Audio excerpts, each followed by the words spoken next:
We're smooth, 98.1 FM. It's gone exactly 29 minutes before we hit the 8 o'clock mark, but not before we get these papers across to you with the headlines as they are this morning, because the analysts are already waiting to do justice to it. They'll move in and do the dissection, chop it down, leave the details bare for you to see, and then we also get your thoughts across to this morning. On the phone line, 0809-444-0981. We expect that a message to come as WhatsApp. 0809-444-0981 will be where we get your opinion relating to any of the headlines we shall be breaking down this morning with the analysts. And so this morning, I say welcome to Oyeyemi Aderibigbe this morning as she joins us virtually. Good morning. Morning, Osam. Good morning, Lagos. Thank you so much for having me. And then I've got Mr. C right here beside me. Good morning, Mr. C. Good morning, Omas. Good morning, Oyeyemi. Good morning. That said, Lagos, my name is Omatseye Atsenuwa. Welcome to Freshly Pressed. As we begin this morning with Oyeyemi, we'd like you to get us started this morning with this headline from the Punch newspaper, and it's something that is coming in. It says, Niger Delta, President Tinubu seeks collaboration to fight insecurity and oil theft, and that's as the Punch is reporting this morning. I'd like you to factor this in as we begin to look at the traditional rulers as being the custodian of culture and tradition in the locality where you have this oil pipelines domiciled and, you know, the resources just there. Do you see any headway for us if we approach the traditional rulers to get security and then also check oil theft? Absolutely, Omas. There is a very local imperative to the national production of this resource, you know, and it's such an important resource because currently most of our earnings as a nation come from that sector. And by providence, they're all located in particular sphere, right? Mainly the Niger Delta. And so we cannot have that kind of important resource without looking to how the people and the communities in the immediate environment, you know, help us house the resources, protect the resources, manage the resources, enable the easy distribution of these resources. And with regards to oil theft, help us, you know, conquer that behemoth, because that's really one of the main battles that we're fighting. Our production records have gone significantly low. And even though oil prices are rising internationally, we're unlikely to get the benefit of that if we cannot ramp up our production records. Historically, we've done as high as 2.2 barrels, but we're not even hitting our historical records. You know, we've mustered just to be slightly over 1 million barrels a day, and we're not making enough money. So if we're going to be viable, you know, if we're going to meet all our obligations as a nation, it's essential that those communities be enabled, you know, to help us, you know, meet our requirements, you know, as a nation. One of the key things that we need to deal with is oil theft. I think it's a major issue. And it's currently in a lot of obscurity. We don't know who's taking it, but the truth is that the community can help, right? The communities are there. We can, even basic vigilante assistance can be the difference between 1.6 million barrels per day and 2.5 million barrels per day. So it's an essential step being made by the federal government.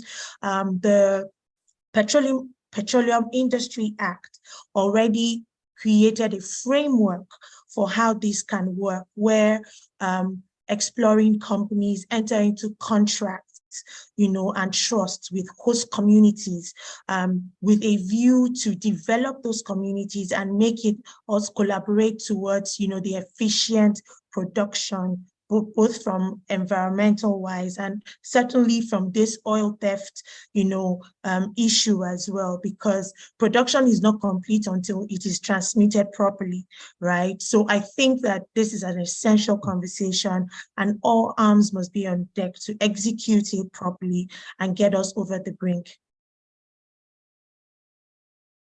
All right. So before I move away from this paper which you're exploring now, you ask a man or a traditional ruler who essentially, according to the constitutional arrangement, seem to be, well, powerless as it seems right now. So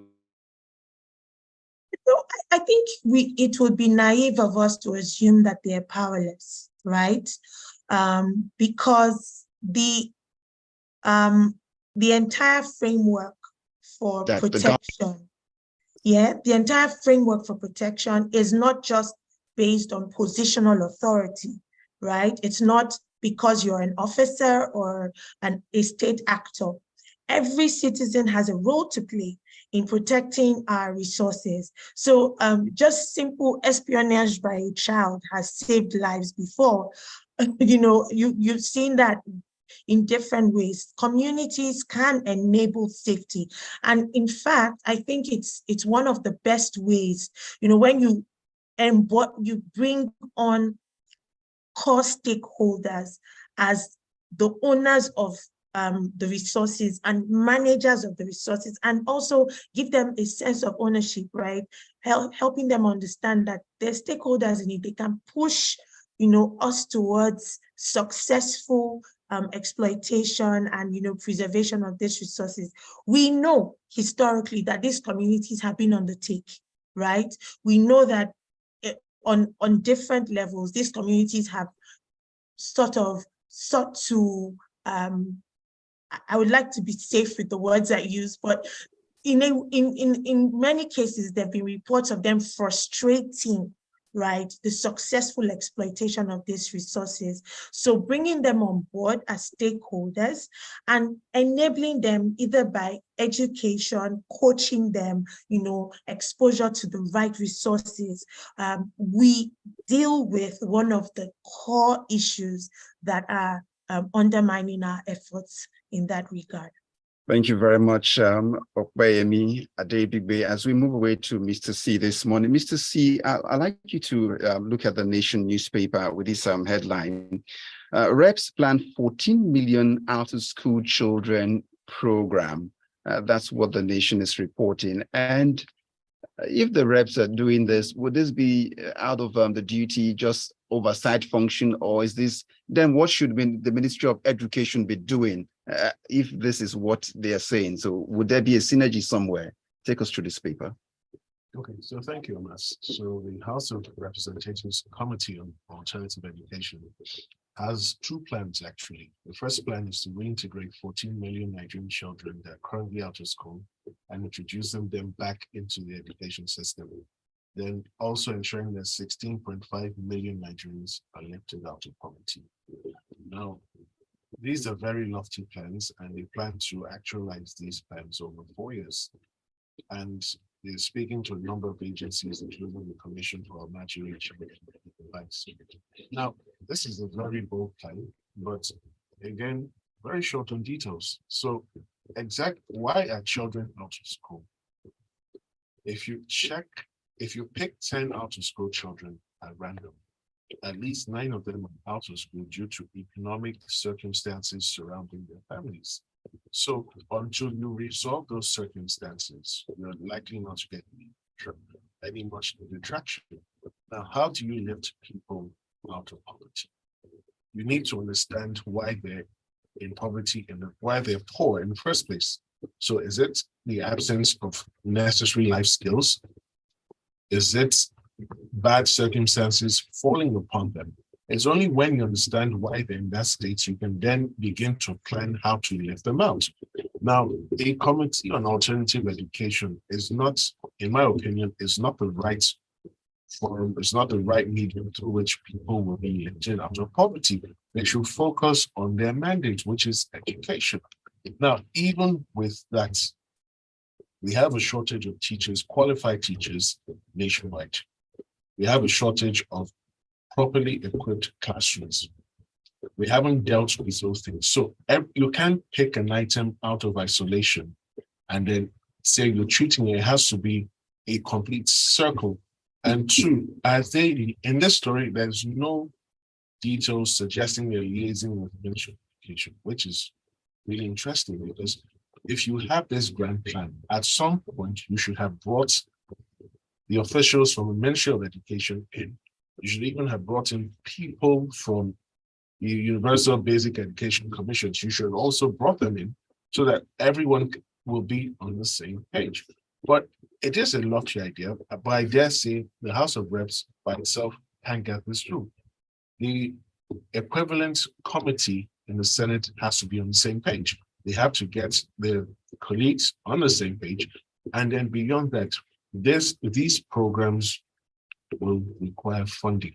Is the funding in the current budget, or is it going to be put in next year's budget? So that's why I said it's short on details, and we wait to see how the story unfolds. All right, thank you very much, Mr. C, for responding to that headline. As they say, even if they say the devil is in the details, it seemed like the devil in this plan by the House committee is in the funding, if I get what you're saying. But let's move away from there to Oyeyemi this morning. This one, you are the learned one, so you should be able to help us break this one down in less than 2 minutes. Over 70% of inmates awaiting trial, says the Minister of Interior, Olubunmi Tunji Ojo. That's what the Punch newspaper is reporting. That it tells you that more than half of the persons in our prison system, that's not justice in itself. So I'd like you to speak to us. Absolutely. Is it that the lawyers don't want to do the job? That's why we have them languishing like this? It's not a function of the absence of lawyers. It's just the failure of our general justice delivery system. It's a complete network of different inefficiencies. I think it's very good that the minister is spotlighting this issue. It's been at the forefront of communication, of the advocacy of human rights organizations, and the government imperative is yet to be seen. You've seen a lot of cosmetic work around it, especially around elections, pardons just before it's time for elections and things like that. That can be how we survive. I like to repeat this again and again. A country or a people are defined by how they treat their most vulnerable people, right? And the entire purpose for correctional services or the system of correction, is not to strip people of their human rights and set them in some form of punishment, eternal punishment, which is what it is like. You have people, almost 4,000 of the 79,000 per the report, are people who just were unable to pay fines. How can you not paying a fine turn to 10 years in prison, 9 years in prison, in absolutely despicable conditions? So it doesn't make any sense at all. And it's an urgent work that needs to be done. I like what the minister has also spotlighted. He said that we need to begin to explore non-custodial solutions which are provided by the law. And these non-custodial solutions, that is, and just for plain English, non-custodial solutions means they're not going to be remanded in prison, but they're going to serve out some form of alternative punishment, such as a probation, community service, or a combination of both, right? And that makes sense, right? If someone steals a banana, does not mean he should be in prison for 10 years. He does some community service, and we do need those kind of alternative input as well. So instead of a state paying gardeners for, mowing the lawns, people who have committed crimes can be also put into the labor resource, Oyeyemi, so they're different. Oyeyemi, just a moment. I would just ask you to pause your thought there. We need to go for this red light stop. When we come back, you can close up on that thought, and then we'll be back shortly. Then. If you just joined in, you're listening to Freshly Pressed on Smooth 98.1 FM. We'll be back shortly.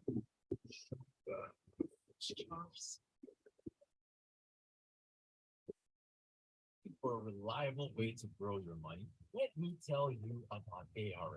ARM is one of the largest non-bank financial institutions with over 29 years of expertise in money management and wealth creation. It's almost 3 decades. ARM is all about ensuring your financial goals are met with ease, no matter who you are. Now, whether it's growing your money in safe, well-managed investments or important goals like school fees, personal development, vacations, rents, buying a property, or preparing for the future, ARM has got you covered. We all know there are a lot of apps out there promising to grow your money, but ARM has everything you need to go from where you are to where you need to be. Start your wealth creation journey today by downloading the ARM One app from Google Play Store or iOS Store. Great options for everyone. You even start with as low as 1,000 naira, just 1,000 naira. For more information, visit arm.com.ng or call 01-271-5002.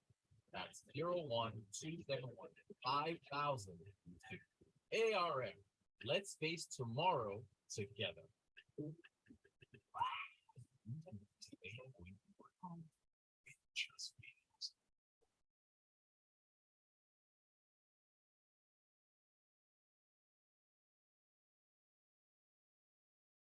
We're smooth 98.1 FM. We're back. It's still freshly pressed. And my name is Omatseye Atsenuwa. Mr. C is still here with us. Mr. C?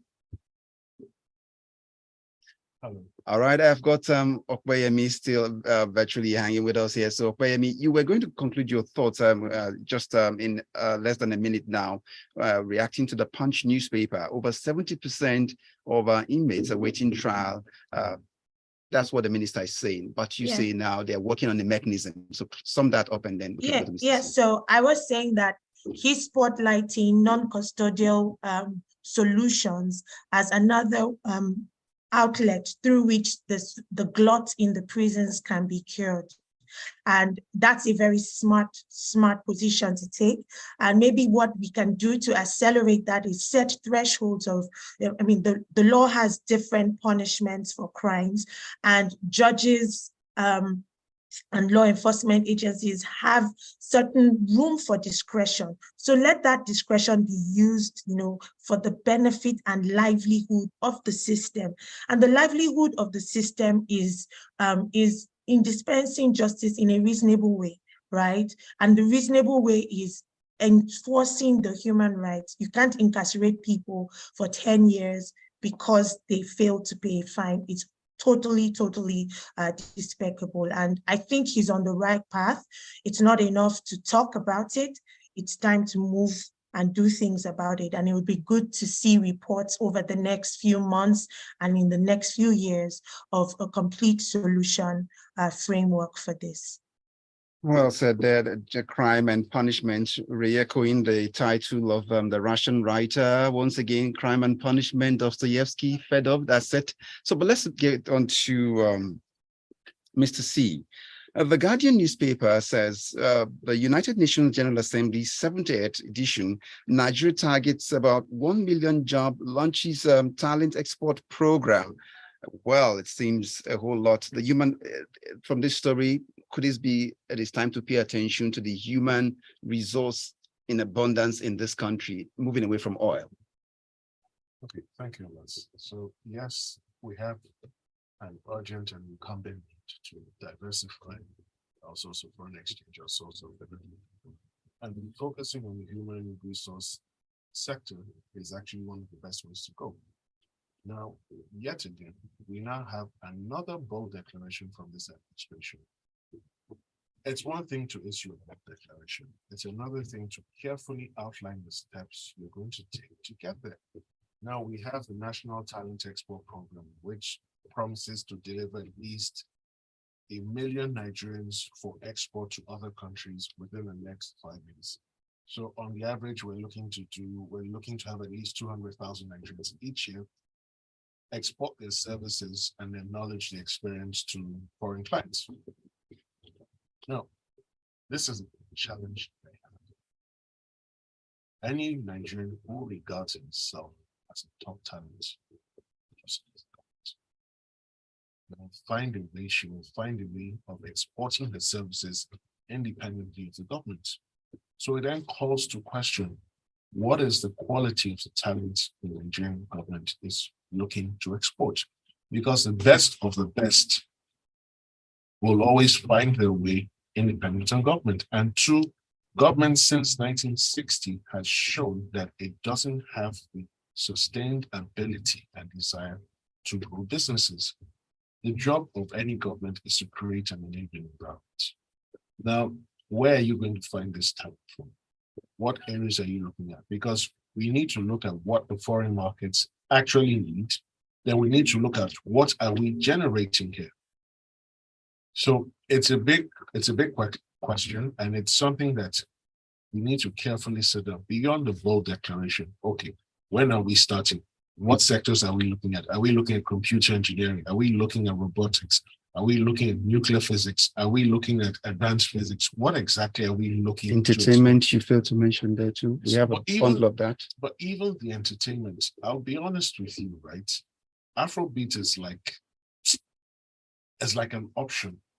When you look at the real people making money from music, from entertainment in the foreign markets, they're not Nigerians. Yes, we celebrate a few of our own who've successfully exported the music, but the underlying infrastructure, the underlying framework is simply not there. So again, beyond this, we'll be watching, because this is also side by side with the desire of this current administration to generate 50 million jobs. Again, another bold declaration. We can't see the footpath, we can't see the course, we can't see the destination. I understand. From what it sounded like, why do I have a feeling Oyeyemi has something to add up to this? So just let's hear your thoughts on this one. Maybe slightly deviating from his perspective. I think that it's a noble objective. And I think that just before you continue with the explanation, let's understand, would this be infringing on fundamental human rights? I'm dealing with lawyers here. The government trying to do this now, saying they want fairness, would it be? Absolutely not. Absolutely Okay. Not. It's an enhancing. The government in other parts of the world do this, making sure they know where their talents are at every point in time. Thank you. And good that you mentioned that, because this is one strategy that India has deployed successfully. There are over 17.5 million Indians, contributing to the global talent economy that India is exploiting. So it only makes sense that we take that route. And I'll say two things. We have a perfect example and structure in one that was run by one of our private companies and unicorns, Andela. Andela was building an ecosystem of software engineers, software developers, and now most of those people are serving the entire their exported talent across board, and some of them are resident in Nigeria, many of them are outside Nigeria. So the numbers make sense. The projections, I think, are reasonable. One of the things I was looking for in the story was collaboration across ministries. And I saw that because a few days ago, or sometime last week, the Minister of the Digital Economy had talked about what they were planning to do with talent as well. And I saw that the numbers were similar, and there was a firm statement that both ministers, that is the Trade and Investment Ministry, which is the one floating the Export of Talent program, and the Ministry of Digital Economy will be collaborating to implement that scheme. And it only makes sense because that's actually the space where there is easy penetration, easy growth, of talent. But one thing that we must spotlight is you cannot aim this high without reforming education. Education is at the root of your capacity here. So while we think about these very noble ideals, we need to also throw the spotlight on what our education objectives are and make sure that they meet this, goals as well. So let's get back to our listener. We want to get in the listener now at this point. All right. So it's important. I've listened to her carefully. Whilst I agree with some of the points she said, show me a serious country on the face of this planet and seeks to export its content. All right, so while we wait for that, it's going to be a back and forth between Oyeyemi and Mr. C this morning, but let's get in the listener this time and see what their thoughts are this morning. With this one, calling traditional rulers to help catch oil thieves is a strong confirmation that all our security agencies have failed. This is a big disappointment and a poor backward review of our oil thieves problem. That's Emeka from Ikeja. Emeka Onelum comes in with this one from Amuwo. The sad thing about this awaiting trial is that an inmate with a 2-year punishment will serve 15 years awaiting trial. Majority of them can't afford legal representation. We forget there are people who were randomly picked up by the police that are yet to be released. It is really messy situation. Emeka Onelum sent in that one. And then I've got Ajayi Olonilua from Magodo, Sherry here, says, the complete failure of our justice system is responsible for the overcrowding of the correctional center. The most ugly part of this problem is that it's people with minor offenses like street trading or petty thieves that do languishing in these jails. That's what Jayi Olonindua sent in. I've got a message in here from Austin from Ikoyi. I was taken to prison for a crime I knew nothing about for my 1 week of stay in the prison. About 1 week in stay in prison. I was shocked by the numbers of youths in the prison here in Ikoyi. It was like half of the youths in Lagos are in the prison because the number of people in there are really amazing. Small issues, someone is taken to prison. Please, government should do something about not sending people to prison. It does a lot to the psyche. If really you are innocent and then justice is delayed, even for a man who is guilty, you have done him injustice again. Joseph Menye, Silver Estates, comes in and says, if there is a plea bargaining for the elites and politicians that have pilfered the economy, why can't community punishment for those who do petty crimes, but ridiculous sentences given to them? May God help Nigeria. And then I've got, did Austin send us a message? Austin says, they want to lift people out of poverty. That's tales by moonlight. Very soon they will buy for them wheelbarrows, shoe polishing kits, the quote billions of naira as what they have spent. Who are they fooling? Austin from Satellite. A lot of messages. Ayo comes in. Ayo says, you have two very best answers ever on radio. That's a credit going out to you from one of our listener, Ayo, this morning, Mr. Sia and Oyeyemi. And then it goes on, Oyeyemi, measured tone and in-depth, incisive direction of the headlines make great listening. I agree community engagement is, in security, is a good step in the right direction. It should be explored to the full. Thank you, Freshly Pressed. And then Williams comes up with this one from Magodo. It may not be that bad. Not all talent in Nigeria have or know the process towards this jagba. Remember, some people are making more of this by claiming to be the plug. India, like you suggested, Oyeyemi, India did the same, and you now see them in almost every big company and country of the world. India is populous, and same as Nigeria. This is our new crude oil bro, William from Magodo. Olabode comes up with this one. It goes, medical personnel are good talent for developed nations. Nah, the remaining medical people government won't export. Olabode from Surulere. Fabian comes up, Mr. C is right. The government should put things in place to revamp educational sector with a timeline and create an enabling environment for such talents. Fabian from Ekbe. One more message and then we are done from Yinka Bolu. Honestly, we're out of time, but let OBJ handle them first. Those non-custodial methods can also include making them serve out their sentence with FEMA, that's the Road Maintenance Agency, so they join the labor force needed to fix the potholes on the road. Mr. C, come on, not you two, not this Afrobeat thingy, because it seems a lot of us want a different view as to what Afrobeat means. All I know is that all that is being done now is not Afrobeat. Now, on the articulation of the methodology in achieving the talent export, 110% agree with you. There's got to be a clear path to these things, not just talking alone. And I notice you didn't add engineering. Someone came for your juggler. Dan Okudo, I see your message and I see the last minute, but we have to go now. I want to say thank you to Oyeyemi Aderibigbe this morning for your time. Thank you, Omas. Thank you. And I say thank you to Mr. C for his time also. Thank you.